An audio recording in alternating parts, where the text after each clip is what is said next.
My fifth, in addition to skills and education, my fifth is this: I want to encourage economic freedom.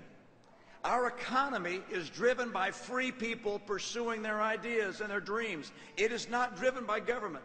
And what the president's doing is crushing economic freedom. This philosophy of his leads to him saying we're going to take the tax on investment from 15% to 25%, so government's bigger. I want people to be freer.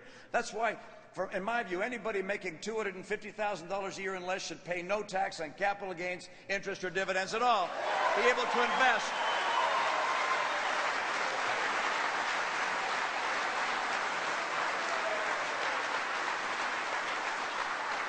He's crushing economic freedom with taxes and an overwhelming regulatory burden, with high cost in health care, with labor rules that are not favorable to the employee or to the employer, but only to the bosses of the unions. Look, we have to restore economic freedom in this country, and when we do, those five things: energy, trade, balancing our budget, improving our schools, giving people the skills they need, and restoring economic freedom in a major way. We do those things, you're going to see us come roaring back. I have seen it in the people of America. I've witnessed it as I've gone across the campaign trail. I was in San Diego and met with a guy named Alex Lukianov, Russian immigrant. Came over here, had some back problems, looked at how we do surgery, and had some ideas about how to come up with something better. He had this idea of, instead of operating by going into the middle of your backbone, he goes in from the side, and he puts in a little device to fuse the back vertebra. I'm getting complicated here, but the long story short is he starts a business, trains doctors in how to provide this surgery, sells them the device that they put in their back. And by the way, now he has 1,300 employees working in that business and $900 million in revenues.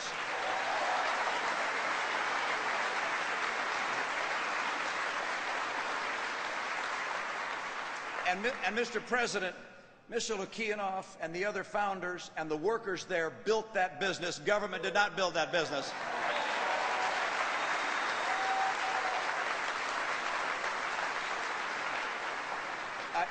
I met a guy named Jim Leotoad, and Jim didn't do real well in school. He graduated second from the bottom in his class in high school, and his dad said to him, either go into the military or to college. And college didn't look like it was the right place for him, and he wanted to do something different. And so he asked his dad if he could get a loan to start a business. He wanted to start a restaurant.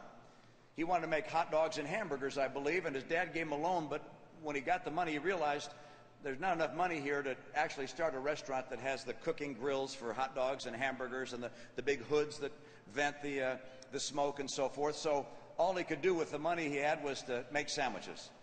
So went into a garage, made sandwiches, and then delivered the sandwiches to people at work. Today, Jim Leotoad, or you know him better as Jimmy John, has 1,200 restaurants and employs tens of thousands of people.